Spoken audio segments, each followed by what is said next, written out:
What's up, everybody? What's up, everybody? What's up, everybody? What's up, everybody? What's up, everybody? What's up, everybody? What's up, everybody? Are you overwhelmed by the never-ending supply of depressing bad news? Well, let's refuel our tanks. Jimmy and Rosalind Carter's 35-year habitat history, told mostly through photos, is the Giddy news headline courtesy of Jill Vejnoska of the Atlanta Journal-Constitution, and a link to the source article will be included in the description below. So this one comes out of my home state of Georgia, and the Georgia native and former U.S. President Jimmy Carter regarding his work with Habitat for Humanity building homes. So the Jimmy and Rosalind Carter work project began in September of 1984. They led a small group of volunteers to New York City's East Village to help provide safe and affordable housing for 19 families in an apartment building. So the following July they returned to New York and then went to Chicago, Illinois in '86, Charlotte, North Carolina in '87, and then in 1990 they went international for the first time and went to Tijuana, Mexico. Over the first 34 years they've worked with over 100,000 volunteers to build, renovate, and repair over 4,000 homes in 14 different nations. And here's a quote from former President Jimmy Carter. "The habitat build is not a sacrifice," Carter told the crowd at the most recent opening ceremony.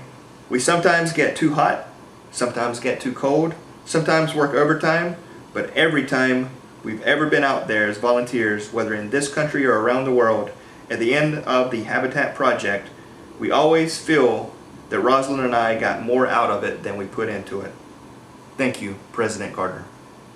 Young man invents water you can eat to help dementia patients like his grandma stay hydrated.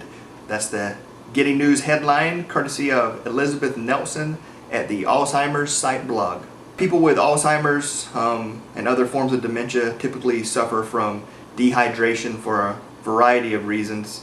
Sometimes they just forget to drink water, or even if it's on their nightstand and just inches away, they forget because of what they're going through.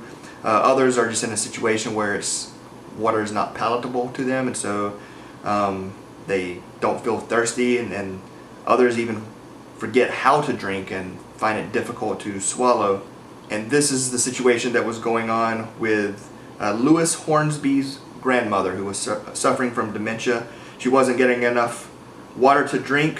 So Hornsby said that about a year ago his grandma was rushed to the hospital. She was found to be severely dehydrated, and his solution, what he came up with, was jelly drops.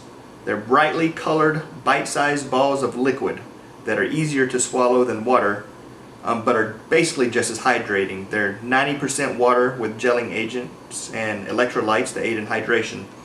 They don't require any utensils, and they're easy to grasp, they're firm, and they don't leave any residue on the hands. The packaging doesn't look like a medical device, so it's not threatening. It just looks like an inviting box of candies. Hornsby says that he's found people with dementia immediately recognize the colorful jelly drops as a treat and are eager to eat them, even if they would normally turn down other types of food or drinks. A quote from Hornsby: "When first offered, Grandma ate 7 jelly drops in 10 minutes, the equivalent of a full cup of water, and that's something that would usually take hours and require much more assistance." So it's a really heartwarming story. There's a video of Hornby. I don't know if I've been calling him Hornsby or Hornby, but Hornby with his grandma, and I recommend you check it out and see how this works. The ocean cleanup is starting and aims to cut garbage patch by 90% by 2014 is the Giddy News headline here, and it's courtesy of Jeff Cart and Forbes, and you can find a link to the source in the description below. So there is a massive cleanup of plastic in the Pacific Ocean. There's the Great Pacific Garbage Patch that's being targeted, and the launch date for this cleanup is September 8th. So it's just about to start from the time of this taping. So the ocean cleanup is an effort that's been 5 years in the making, and it's going to launch its beta cleanup system, which is a 600-meter long floater that can collect about 5 tons of ocean plastic per month. The floater keeps plastics from flowing over the system while the skirt stops debris from escaping underneath. So basically it's like one of those self-directing pool cleaners, but on a much larger scale. So hopefully this big giant nautical Roomba will do some magic and clean up the oceans a bit. So Laniki Hollier-Hoek, doubt I'm getting her name correctly, so apologies to her on that. She's Chief Operating Officer at the Ocean Cleanup. I just want to end with a quote from her. She said, there needs to be changes. We have contributed to this problem since the 1950s as humanity. What is out there is out there. If no one goes and gets it, it will stay out there. She adds, I'm convinced our project does give hope, not false hope. We are solving a serious environmental problem with the cleanup. It also shows that we don't have to give up. Meek Mill to donate more than 6,000 backpacks to low-income kids in his hometown of Philadelphia is the Giddy news headline here, provided by Maura Holman of People, and there is a link to this article in the description below. So most of you probably know Meek Mill, the rapper. He's donating more than 6,000 backpacks and school supplies for pre-K through 12th grade in his hometown of Philadelphia. He's collaborated with the school district of Philadelphia for this initiative. A quote from Mill is, growing up in Philly, I've watched families struggle to make ends meet and to buy the basic school supplies for their kids. Those memories stay with me, and that's why I'm committed to giving back to families in my hometown, putting smiles on kids' faces and helping them start the school year on the right note with the right supplies. Mill and the Dream Chasers have visited 2 of the 12 schools he's working with to hand out backpacks and supplies in person, and one of them is his alma mater, James G. Blaine Elementary School. So this is some good charity work by Meek for his Philly community. In the past, he's donated 1,000 turkeys every year the night before Thanksgiving, and that's called a Dream Chasers Thanksgiving. So hopefully he will turn this into another yearly event, the turkeys he's been doing for about 5 years or so. So hopefully he will do this with the backpacks for the kids. Federal court says First Amendment protects sharing food with homeless people is the headline of this Giddy news, courtesy of Nick Sabia of Forbes. And a link to the source will be in the description below. So the 11th U.S. Circuit Court of Appeals ruled that feeding the homeless is, quote, expressive conduct protected by the First Amendment. This decision revives a challenge that was brought by a local chapter of Food Not Bombs, which sued Fort Lauderdale, Florida for requiring a permit to share food in public parks. In February of 2015, Food Not Bombs sued Fort Lauderdale and claimed that the ordinance and the associated park rule violated their right to free speech and free association and were unconstitutionally vague. This isn't new to Fort Lauderdale. Thanks to the city's ordinance, in 2014, police arrested a 90-year-old man and 2 ministers who were trying to share food with the homeless. So the 11th Circuit, Judge Jordan noted that walking and sitting down aren't usually considered expressive conduct, but they certainly convey a message in the context of a picket line, a parade, or a sit-in. So likewise, when viewing in the full context, the Food Not Bombs events are more than just a picnic in the park. That's a quote. He said, since the chapter's events are open to the public, they occur against a backdrop of homeless policies that are controversial, take place near city government buildings, and involve tables and banners and distributing literature, the court concluded that a reasonable observer would interpret its food sharing as conveying some sort of message, which is critical to First Amendment freedom of speech. And here's a good quote. History may have been, this is the judge speaking, history may have been quite different had the Boston Tea Party been viewed as a mere dislike for a certain brew and not a political protest against the taxation of the American colonies without representation. So they ruled that Food Not Bombs does have a First Amendment right to share food, and the 11th Circuit sent the case back down to the lower court so that the court could determine if the ordinance violates those rights. Kirsten Anderson, who was the lead attorney on the case, is quoted as saying, the court's opinion recognized that sharing food with another human being is one of the oldest forms of human expression. We think the decision strengthens our message to cities across the country that they need to invest in constructive solutions to homelessness instead of wasting government resources on punishing people who seek to offer aid. Bird feared extinct rediscovered in the Bahamas is the headline of this Giddy news, courtesy of Matthew Gardner at the Nassau Guardian, and a link to the source will be in the description below. The Bahama nuthatch has been rediscovered by research teams. It was one of the rarest birds in the Western Hemisphere, and it was supposedly extinct following Hurricane Matthew in 2016, but research teams on the Grand Bahama Islands have rediscovered the bird. And so it looks like the Bahama nuthatch is not going out just yet without a fight. So researchers were searching for the bird. The quote from Gardner is, "We had been scouring the forest for about 6 weeks and had almost lost hope. At that point we'd walked about 400 kilometers. Then I suddenly heard its distinctive call and saw the unmistakable shape of a nuthatch descending towards me. I shouted with joy. I was ecstatic." So great for them and great for the Bahama nuthatch. A teacher sat in her car with a former student's baby so that the new mom could attend a job fair is the Giddy News headline. This article courtesy of Andrea Diaz of CNN, and a link to the source article will be included in the description below. Teachers are heroes, and here we have one specific example from Chicago. Teacher LaShonda Carter. She always told her students that she'd be there for them if they needed her. And one of the students reached out, and LaShonda Carter showed that she was good to her word. The student, Larisha Plummer, let Carter know that she had just had a baby and she was having trouble going to job interviews, trying to get a job. And she knew that taking her 3-week-old baby on public transit to try to go to a job fair was a risky move. And so Carter stepped up and picked them up just hours later, took Plummer to the job fair, and stayed in the car with the student's baby while Plummer went to apply for jobs. Along with being a good deed for Plummer, Carter also hopes that this helps to put her city of Chicago in a better light. Here's the quote. "Because of the murder rate in Chicago, we have such a bad reputation, but we can't be afraid to help others." Carter then went on to say, "I believe every day we get the opportunity to be someone's miracle."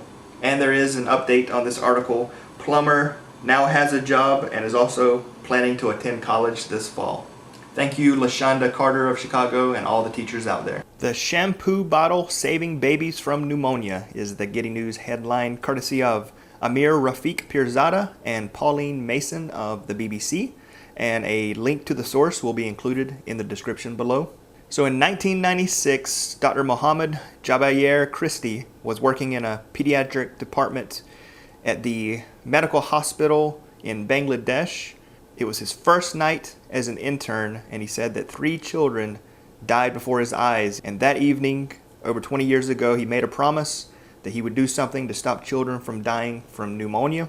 Almost 1 million babies and small children die from pneumonia every single year, mostly in South Asia and Sub-Saharan Africa, because in developed countries, hospitals use ventilators to help children with pneumonia breathe, but each machine costs like $15,000. And so Dr. Chisti and a colleague took a discarded plastic shampoo bottle from the intensive care unit, filled it with water, and inserted one end of some plastic supply tubing. The children inhale oxygen from a tank and exhale through a tube which is inserted into a bottle of water, producing bubbles in the water. The pressure from the bubbles keeps the small air sacs of the lungs open. And these devices only cost $1.25 each, and they have appeared to cut mortality rates by 75%. Emotional classic car auction stuns family of young Red Deer couple killed in a motorcycle crash is the headline of this Giddy News, courtesy of Emily Mertz, and a link to the source will be in the description below. So Brent and Nicole Carey Luke were killed on May 5th after the motorcycle that they were riding collided with a truck. They had 2 children that survived them, 3-year-old Liam and 6-year-old Ariel. And so their grandparents took the 1973 Pontiac Parisian that their son had been working on to an auction to try to raise some funds to help take care of the children. And the car was initially sold for $29,000 to Rod McWilliams, and then he donated it back and it sold again for $30,000, this time to Danny Fayed, who donated it back. And then it was sold again for $20,000 to Bob Bevins, and then he afterwards gave the car back to the family.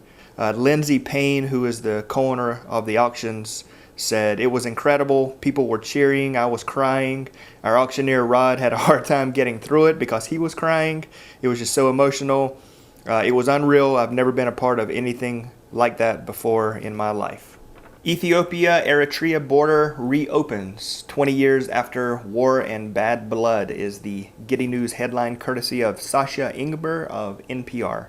And a link to the source will be in the description below. So Eritrea was once a province of Ethiopia, and it gained its independence in 1993, but then border clashes began in 1998, and there was a 2-year war. Many thousands died. But the Ethiopian Prime Minister and Eritrean President opened the frontier at Bure, which is at the easternmost end of their common border. This was once an area of intense fighting, and they opened this border. The ceremony coincided with celebrations of the Ethiopian New Year. Ethiopian Prime Minister stated, "We heralded the new year by demolishing the trenches along our border. As of today, Ethiopia's defense forces, along with the border with Eritrea, will be gathered to camps and ease tension that was often extreme. The same will be done from the Eritrean side." Videos and photos emerged of people embracing, dancing, and weeping as flags of both nations flapped in the breeze. Families that were separated on either side of the border are finally able to reconnect. The New York Public Library lets patrons check out ties, briefcases, and handbags for job interviews, is the Giddy News headline, courtesy of Ayun Halliday of Open Culture, which is an incredible website. I recommend it. It's one of my favorites. And a link to the source will be in the description below. So now New York Public Library cardholders can borrow a necktie, briefcase, or business-like purse for a one-time 3-week lending period. The New York Public Library Grow Up program at the Riverside branch is across the street from 2 high schools, and the librarian Thaddeus Krupo told New York Business that the program was launched in response to the high number of students that had been taking advantage of the library's free career resources. That includes printed sheets of job interview tips. And the article jokes that hopefully the library's teen patrons won't seek to complete their professional look by checking out pants and pumps, though its borrowed bags and ties are cleared to attend prom. Homeless people in California and other western states cannot be prosecuted for sleeping outside if shelter access is lacking, the court rules, is this Giddy News headline courtesy of Mara Dolan from the Los Angeles Times, and a link to the source will be included in the description below. The U.S. Ninth Circuit Court of Appeals ruled that prosecuting homeless people for sleeping on public property when they have no access to shelter violates the Constitution's ban on cruel and unusual punishment. The court overturned a district court decision that was in favor of the city of Boise, Idaho, in a case where homeless people had challenged 2 city ordinances that barred them from staying overnight on public property, but police had continued to cite homeless people even on nights when there was no availability in the shelters. The Ninth Circuit cited evidence that some shelters limited the number of days a homeless person could stay, and others required a religious commitment.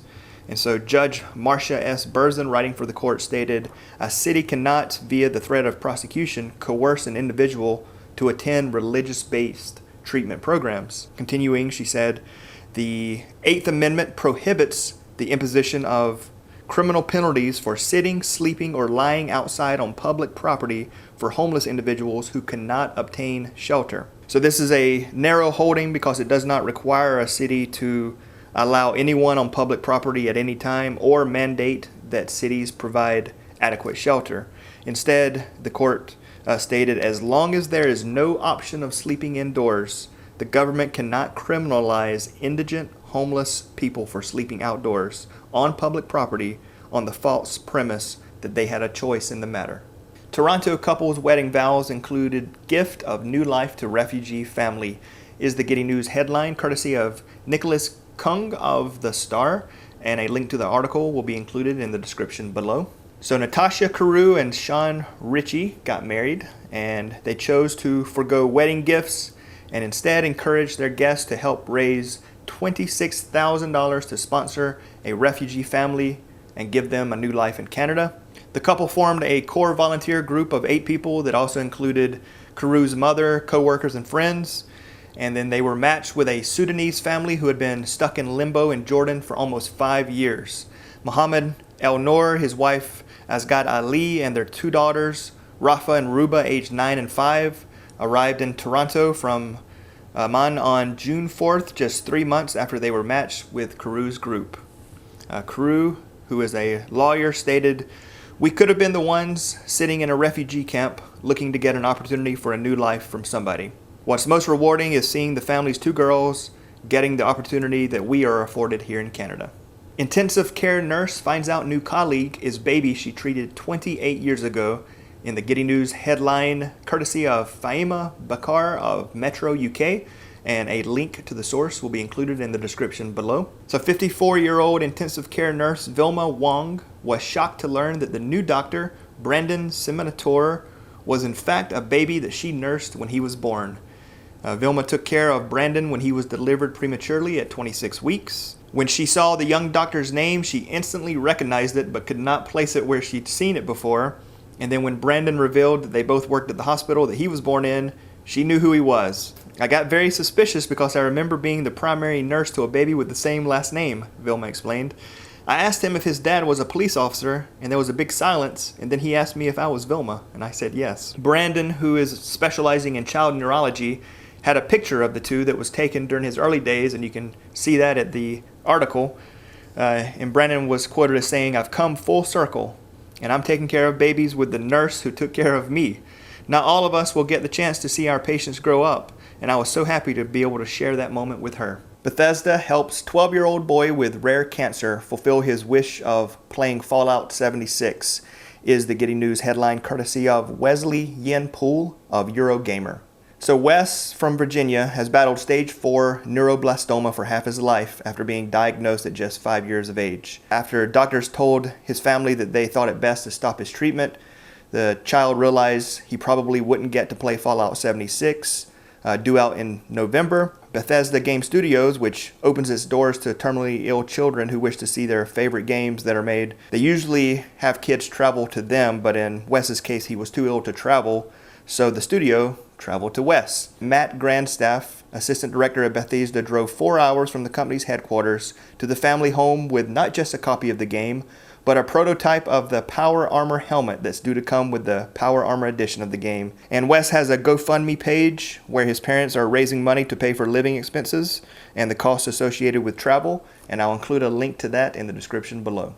Man paralyzed from waist down makes history by walking again using mind-controlled implant to power his legs, is the Giddy News headline courtesy of Adam Forrest and The Independent. A 29-year-old man who was paralyzed from the waist down after an accident made medical history by walking independently after this pioneering surgery. Doctors in Minnesota implanted a remote-controlled electrode in his back to stimulate surviving nerves in his spinal cord. Jared Chinnock was able to stand up and walk for just over 100 meters while pushing a front-wheeled walker. It was the first time that he had walked by himself since his accident 5 years ago. And neurosurgeon Dr. Kendall Lee, who co-led the team from the Mayo Clinic in Rochester, stated that the reason why this is important is because the patient's own mind, thought, was able to drive the movement in his legs. Teenager is on track to plant 1 trillion trees, is the alliterative Giddy News headline courtesy of Laura Parker and National Geographic. So Felix Finkbeiner, who is now 19 years old, and Plant for the Planet, the environmental group he founded along with UN's Billion Tree Campaign, has planted more than 14 billion trees in more than 130 nations. The group has also pushed the planting goal upward to 1 trillion trees. Plant for the Planet now has an army of 55,000 climate justice ambassadors who have trained in one-day workshops to become climate activists in their home communities, and most of them are between the ages of 9 and 12. And here's a quote from Felix: "If you let a monkey choose if he wants 1 banana now or 6 bananas later, the monkey will always choose the 1 banana now." From this, we children understood we cannot trust that adults alone will save our future. To do that, we have to take our future in our hands. Seattle judges throw out 15 years of marijuana convictions is the Giddy News headline courtesy of the BBC, and a link to the source will be included in the description below. Judges in Seattle have decided to quash convictions for marijuana possession for anyone prosecuted in the city between 1996 and 2010. Possession of marijuana became legal in the state of Washington in 2012, and it has been legal for medicinal use since 1998. City Attorney Pete Holmes asked the court to take the step to right the injustices of a drug war that has primarily targeted people of color. And Mayor Jenny Durkin is quoted as saying, "For too many who call Seattle home, a misdemeanor marijuana conviction or charge has created barriers to opportunity, barriers to good jobs, housing, loans, and education." Indonesian teenager survives 49 days adrift at sea in fishing hut is the Giddy News headline courtesy of Kate Lamb and The Guardian, and a link to the source will be included in the description below. 19-year-old Audi Novel Adelang worked as a lampkeeper on a floating fish trap known locally as Rompong, located 125 kilometers out at sea. But in mid-July, heavy winds snapped its moorings and sent Audi adrift into the ocean. The teenager only had a few days' worth of supplies, and he survived by catching fish, burning wood from his hut to cook them, and sipping seawater through his clothes to minimize his salt intake. 10 ships sailed past the Indonesian teenager before a Panamanian-flagged vessel, the MV Arpeggio, finally picked him up in the waters off of Guam on August 31st. He flew home on September 8th and is now in good health.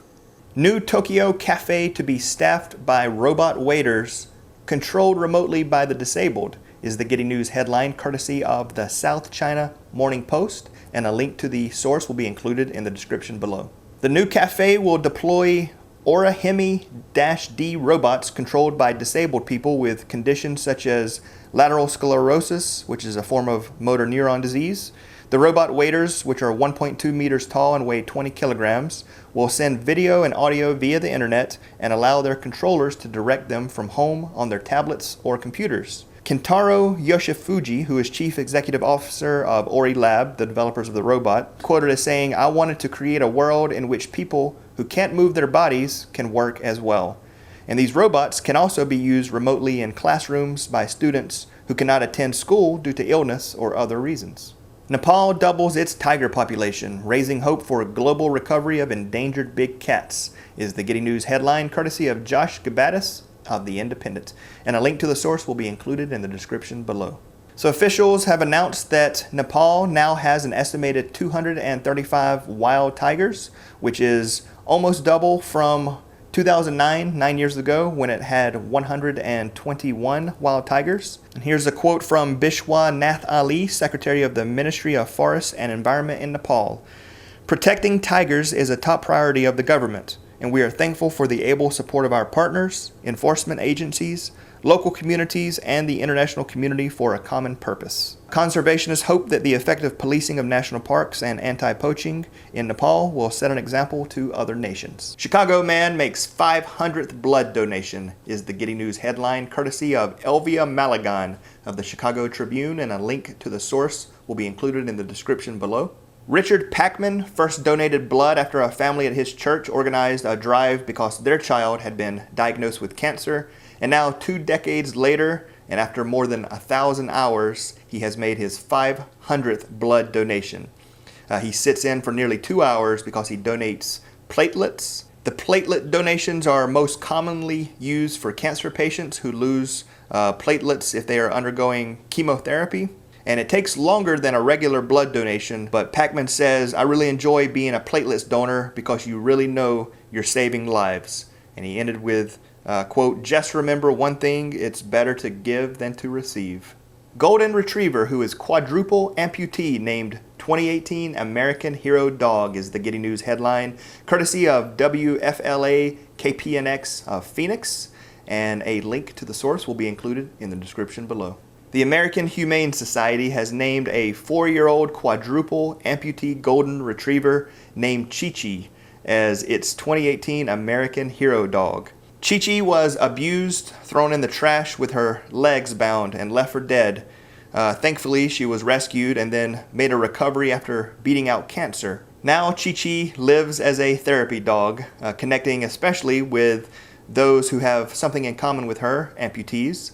And Chi-Chi lives with her adoptive family in Phoenix, Arizona, moving around on 4 prosthetic legs and inspiring people with her perseverance. Young boy diagnosed with leukemia donates toys to other sick patients is the Giddy News headline courtesy of Jenna Reyes of WWLP out of Springfield, Massachusetts. And a link to the source will be included in a description below. Team BAM delivered over 1,000 toys, games, and books recently to Bay State Children's Hospital. And the group was formed last year by 9-year-old Ben Manzi. Team BAM's mission is to organize fundraisers that will benefit local children who have cancer and also to support research on childhood leukemia. Ben's mom, Katie Otero, said that giving back is important to them because of how much they received from the community during their time in need. Ben's mom said that Ben wanted to make sure the other kids had help too, that they had rewards for going through hard times and that they could feel better. LA County to stop collecting old juvenile detention fees, erasing nearly $90 million of families' debt is the Giddy News headline courtesy of Nina Agrawal of the LA Times, and a link to the source will be included in the description below. Los Angeles County supervisors voted to stop collecting fees that were once charged to families of juvenile delinquents for their incarceration, and this ends a practice decried as an ineffective means of rehabilitating young people who commit crimes. Research shows that juvenile detention fees impose financial hardships and strain on low-income families and weigh disproportionately on Black and Latino youth who are overrepresented in the criminal justice system and are often sentenced to longer terms than white youth. And research also suggests that fees may actually increase recidivism. Jeffrey Selbin, director of the Policy Advocacy Clinic at UC Berkeley School of Law, stated, "The 2 main purposes of the juvenile justice system are to rehabilitate kids and to protect public safety, and it turns out these fees undermine both." Malaysian government to stop oil palm expansion and maintain the forest cover is the Giddy News headline courtesy of Emmanuel Santa Maria Chin of the Malay Mail, and a link to the source will be included in the description below. The Malaysian government will not allow any more expansion of oil palm plantations in the country, according to Primary Industries Minister Teresa Kok, and she's quoted as saying, "We are committed to maintain at least 50% of the land as forest cover, so we won't allow any expansion of these oil palm plantations." She also said that her ministry hopes all existing palm oil traders can achieve 100% Malaysian Sustainable Palm Oil, which is MSPO, certification by December 31st of next year. And she's quoted as saying, "We have to make sure that all planters, even the small ones, are accepted and not marginalized, and they need the MSPO certification first to be accepted." Neighbors have been helping a woman who uses a wheelchair get in bed every night for 10 years is the Giddy News headline courtesy of Lauren Lee of CNN, and a link to the source will be included in the description below. Due to her multiple sclerosis, Kathy Felt can't get out of her wheelchair under her own power to get into bed at night. So for the past 10 years, a rotating cast of 60 volunteers have showed up nightly, like clockwork, lifting her into bed and tucking her in. Felt's backyard neighbor and friend of 38 years, Keith Pugmire, stepped in to help organize. He stated, "We just got together as a neighborhood. It was determined that the best thing we could do is have a couple of men come in each night and help her. It started out with a core group of 20 to 30 people," he says. Pugmire showed them how to lift Felt into the bed and gave specific instructions about changing her wheelchair and making sure her medication and water were in reach. Pugmire eventually began using a free online management tool to coordinate his growing list of volunteers. And Felt has made a point of remembering everyone's birthday. Her wall is covered with drawings and notes from volunteers and their children. And Felt is quoted as saying, "I'm just so grateful for the friendship that I have with them. You just can't put a price on that." Zimbabwean waiter uses his wages to run a free soccer academy is the Giddy News headline, courtesy of Tariro Washinrira of News24.com, and a link to the source will be included in the description below. 24-year-old Kevin Muazzi has co-established a soccer academy in Capricorn, which is an informal settlement in the Western Cape near Muizenberg, and he did it from wages that he earns as a waiter at Kalk Bay Restaurant. Muazzi started the Harvest Soccer Academy in 2016 with an aim to get children off the streets and to nurture them to be professional players. One of the players, Yibanath Joji, is 15 years old and stated, "My parents are happy that I am off the streets and being a good example to my young brother. I now come home early, do my homework on time, don't smoke, and am obedient to my parents." Muazdi stated, "We also want to work with other communities in the Western Cape and at a national level, mentoring, coaching, and scouting for children. We also want to visit disadvantaged children and orphans who never had an opportunity to play soccer." After stem cell transplant, man with MS able to walk and dance for the first time in 10 years is the Giddy News headline courtesy of Caitlin O'Kane with CBS News, and a link to the source will be included in the description below. For a decade, Roy Palmer of England had no control of his legs due to MS, multiple sclerosis, but last year he received a life-changing treatment that restored his ability to walk. The dad first heard of the treatment called HSCT, which is hematopoietic stem cell transplantation. Palmer told the BBC that they take the stem cells out of your body and they give you chemotherapy to kill the rest of your immune system. The stem cells are then used to reboot the immune system. "Let's hope it works," Palmer said in a home video taken just before the treatment, and it did. After HSCT, he regained feeling in his left leg within 2 days. "I haven't felt that in 10 years, Palmer said, and eventually he regained feeling in both of his legs and began to walk and dance. Iowa mother donates over 10,000 children books in late daughter's memory is the Giddy News headline courtesy of Jalen Southcheck of KWWL Iowa News, and a link to the source will be included in the description below. A young woman killed in a car crash nearly 2 decades ago lives on in memory through children's books. Each year, her mother donates hundreds of books in her honor. It was 19 years ago that 17-year-old Tiffany Leonard was on her way to school at Prairie High School in Cedar Rapids when she was killed in a car crash. Her mother, Tanya Heinz, said, "I thought on her year anniversary I needed to do something special." And every year since then, Heinz has donated hundreds of books to the Unity Point Health St. Luke's Hospital at the Women's and Children's Center. Heinz stated, "Tiffany used to sit on her back deck and read to the neighbor boys and her sister, so I knew she would like that." To date, she has donated more than 10,000 books. Inside the donated books is a photo of Tiffany with the name of the family that gave the book to Heinz. Heinz said that it keeps her daughter's memory alive through other children. Customers buy out donut shop early every day so owner can be with sick wife is the Giddy News headline courtesy of CBS LA, and a link to the source will be included in the description below. John Chan and his wife Stella have owned Donut City and Seal Beach for 3 decades. They came to Orange County as refugees from Cambodia in 1979. Since then, they've worked side by side every morning to serve donuts at their Pacific Coast Highway shop until recently. Customers missed Stella Chan's presence behind the counter and were shocked to discover that she had suffered an aneurysm.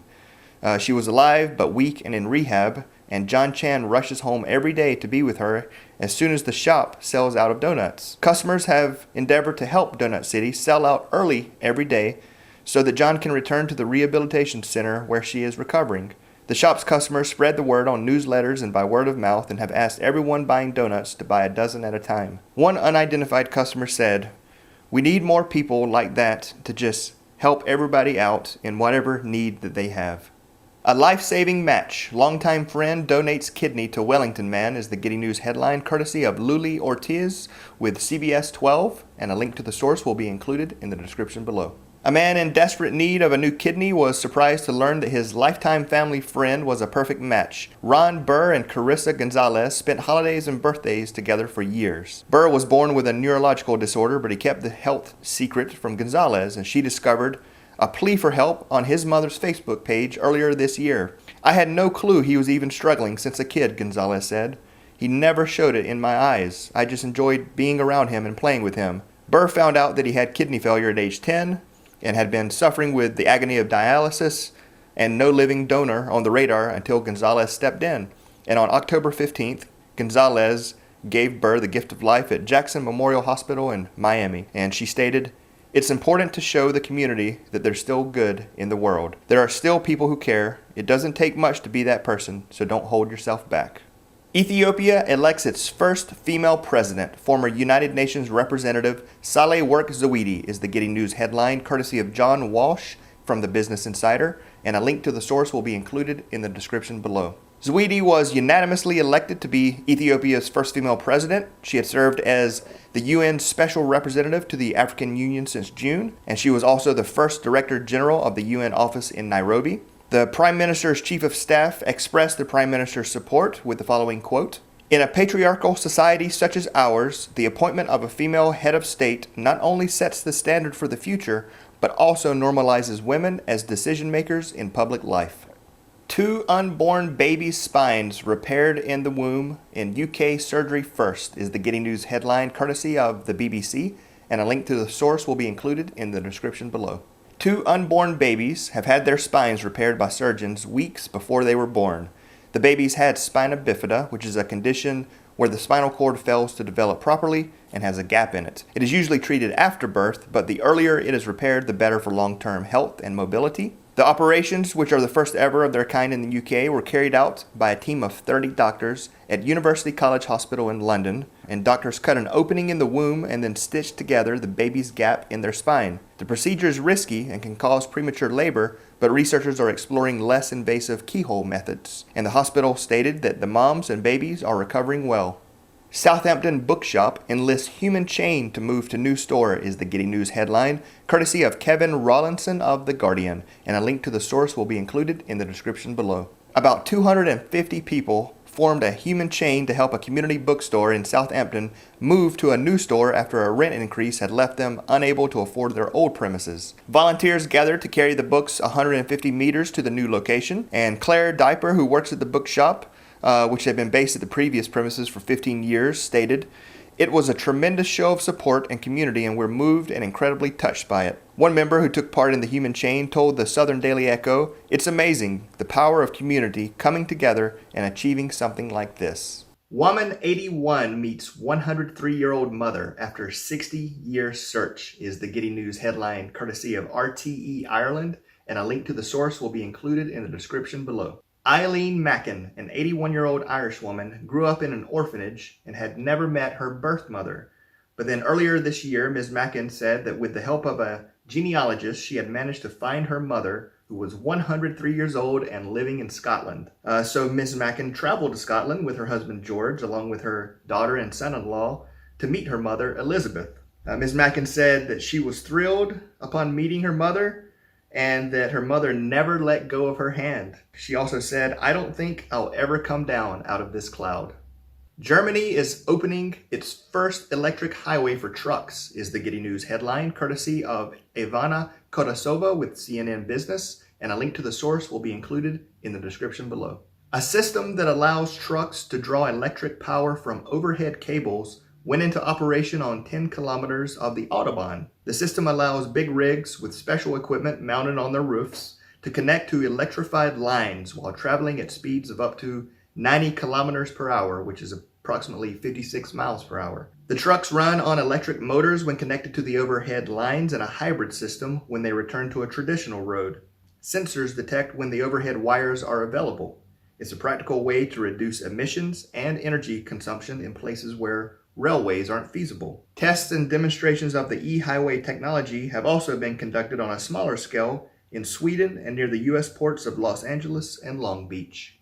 Carolina Panthers tight end Greg Olsen donates $2.5 million to Pediatric Cardiac Center is the Giddy News headline, courtesy of Kyle Newport of the Bleacher Report, and a link to the source will be included in the description below. The Atrium Health Foundation announced the Greg Olsen Foundation had donated $2.5 million to help build a next-generation pediatric cardiovascular and congenital heart outpatient clinic at Levine Children's Hospital. And this is just the latest charitable act by the 34-year-old NFL star. Olsen and his wife, Kara, established the Heart as Yard initiative back in 2012, and the purpose was to focus on the home health care for children with congenital heart disease. The Olsen's Heart Test Yard Fund donated $750,000 in November of 2017 to create a cardiac neurodevelopment program at the Carolinas Medical Center. Nancy Doberle, medical doctor, called the new clinic a game changer for the children of the Carolinas. 7-mile bee corridor coming to London to boost declining population is the Giddy News headline, courtesy of Jacob Jarvis of the Evening Standard, and a link to the source will be included in the description below.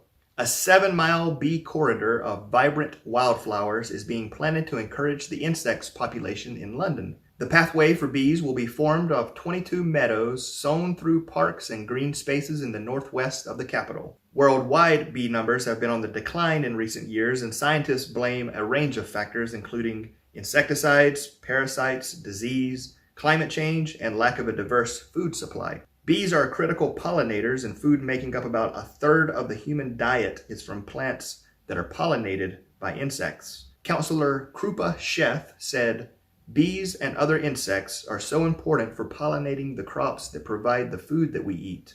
We must do all we can to help them thrive."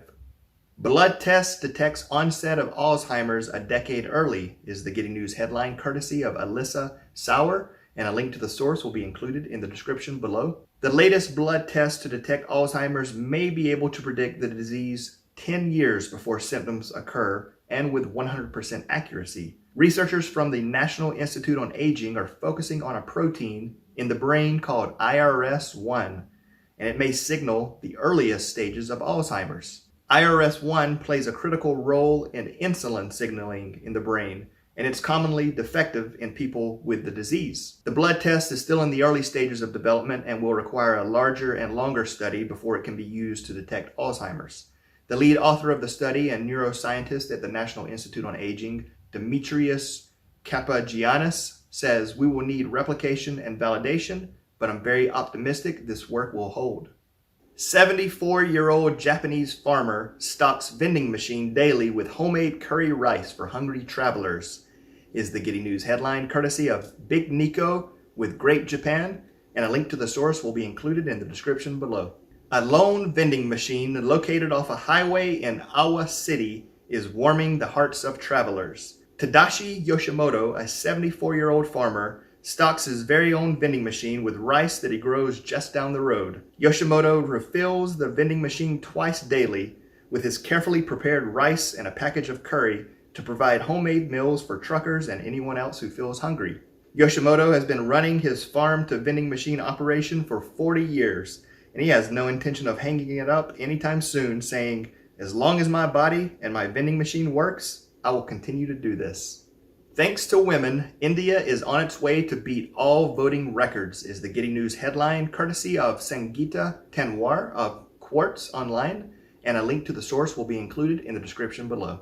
India's 2019 parliamentary election sees the highest voter turnout ever. Women voters previously missing from electoral process, mostly due to various socio-economic reasons, have come out in huge numbers this time. And what's also interesting is that young voters, a segment that is historically seen as a reluctant group, are also out in higher numbers. And this proves that extensive and continuous campaigns by multiple stakeholders such as the Election Commission, government, and the civil society at large have succeeded. First U.S. baby ever born to a woman who received a womb transplant from a deceased donor in medical breakthrough is the Giddy News headline courtesy of Mia de Graaf of the Daily Mail, and a link to the source will be included in the description below.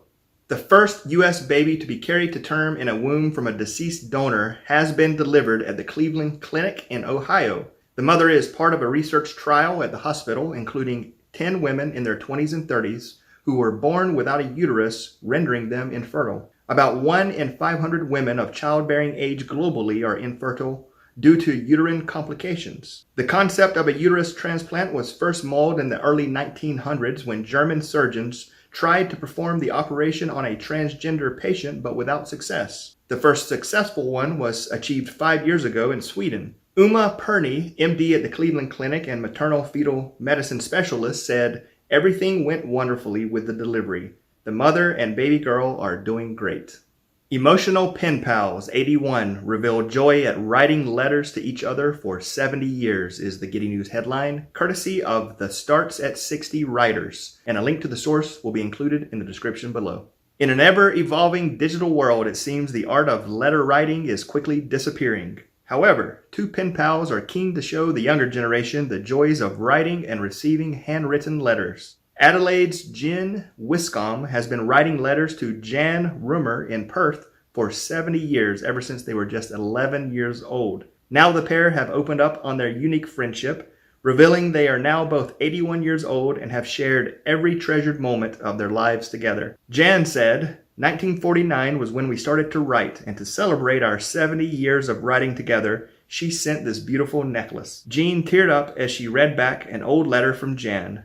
Sorry, it's putting a tear to my eye. And then she added, I love it. Yes, just love it. Device could bring both solar power and clean water to millions is the Giddy News headline, courtesy of Nicola Davis with The Guardian, and a link to the source will be included in the description below. A device that can produce electricity from sunlight while simultaneously purifying water has been produced by researchers. With solar farms often located in arid regions, the new device could provide clean water where it is needed most.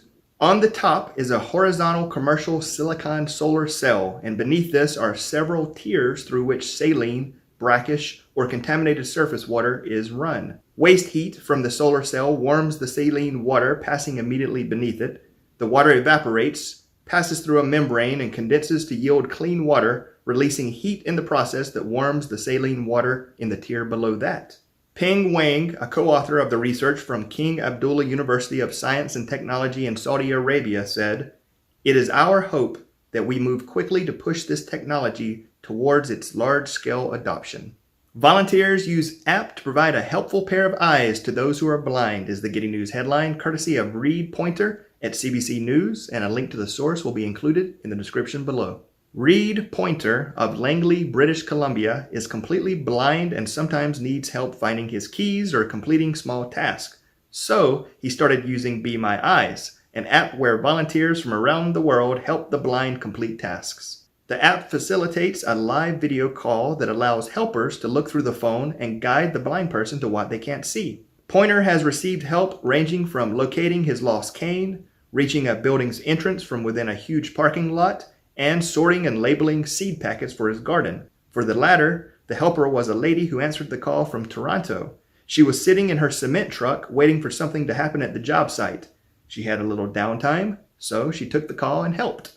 Pointer has received remote help from as far away as Newfoundland and Alabama on multiple small tasks. He writes, "It may sound small, but it makes a big difference to me." Cambodian girl escapes life of poverty to land scholarship at the University of Melbourne is the Giddy News headline, courtesy of Christian Silva of ABC Australia, and a link to the source will be included in the description below. Sophie Ron spent 8 years of her childhood surrounded by garbage and toxic fumes while living in a notorious Cambodian rubbish dump named Smoky Mountain. Her life changed after a chance meeting at the dump with Scott Neeson, the founder of the Cambodian Children's Fund, or CCF, which has provided education, housing, and medical treatment to thousands of people in Cambodia since its launch in 2004. Sophie said, "He asked me whether I wanted to study English, and at that time, I had no idea what English was." Sophie said she vividly remembered her first day of school, aged 11, when for the first time she saw groups of children laughing and playing. By 2016, she was on stage presenting a TED Talk in English. Through CCF, Sophie secured a scholarship to complete a foundation year of study at the University of Melbourne's Trinity College. Her uplifting story has been featured in Cambodia's local media, and Sophie said that she hopes it encourages others to donate to charity. Chernobyl puppies are getting a chance at life in America is the Giddy News headline, courtesy of Lindsay Romaine at Nerdist, and a link to the source will be included in the description below. The Chernobyl exclusion zone is populated with many stray dogs, but some of those dogs will get new lives in North America thanks to a program called CFF, the Clear Futures Fund. The CFF was originally established to help the survivors of the Chernobyl nuclear power plant disaster raise funds for surgeries and cancer treatments, but it has grown to also include care for the area dogs. The dogs are not radioactive, even though some may have radiation on their fur from sitting in contaminated areas. If they do have radioactive fur, washing them with soap or shaving the infected area cleanses them. Natalia Melnichuk, a local who was evacuated from the Chernobyl exclusion zone as a child, now helps with these adoptions, readying the dogs for their new homes. CFF also uses their funds on sick children, which means that every donation goes to something well-meaning, even if it doesn't save a puppy's life. India builds 250 homes in Myanmar's Rakhine for displaced villagers is the Giddy News headline, courtesy of Leong Wai Kit of Channel News Asia, and a link to the source will be included in the description below. India has handed over 250 new houses to Myanmar built for displaced villagers in the rest of northern Rakhine State, the two countries said. The prefabricated houses are part of an agreement signed by the two countries in December 2017. India's contribution is one of various goodwill projects Myanmar has received. China and Japan have also built houses to accommodate displaced communities in Rakhine State. Under the housing project by India, Myanmar has set aside 3 plots of land for the 250 houses, allocating them to the Hindu, Muslim, and Rakhine communities. Indian builders also engaged the help and labor of the local communities who were paid for their work. Authorities say the new houses are within 3 kilometers of the villagers' previous homes. Under the 2017 agreement, India will provide an additional 750 houses to Myanmar, but the exact date of that project has yet to be finalized. All right, that's it. I hope you enjoyed the Giddy news, and if you have a positive story that you'd like for me to share, please include a link in the comments below. And until next time, thanks for watching.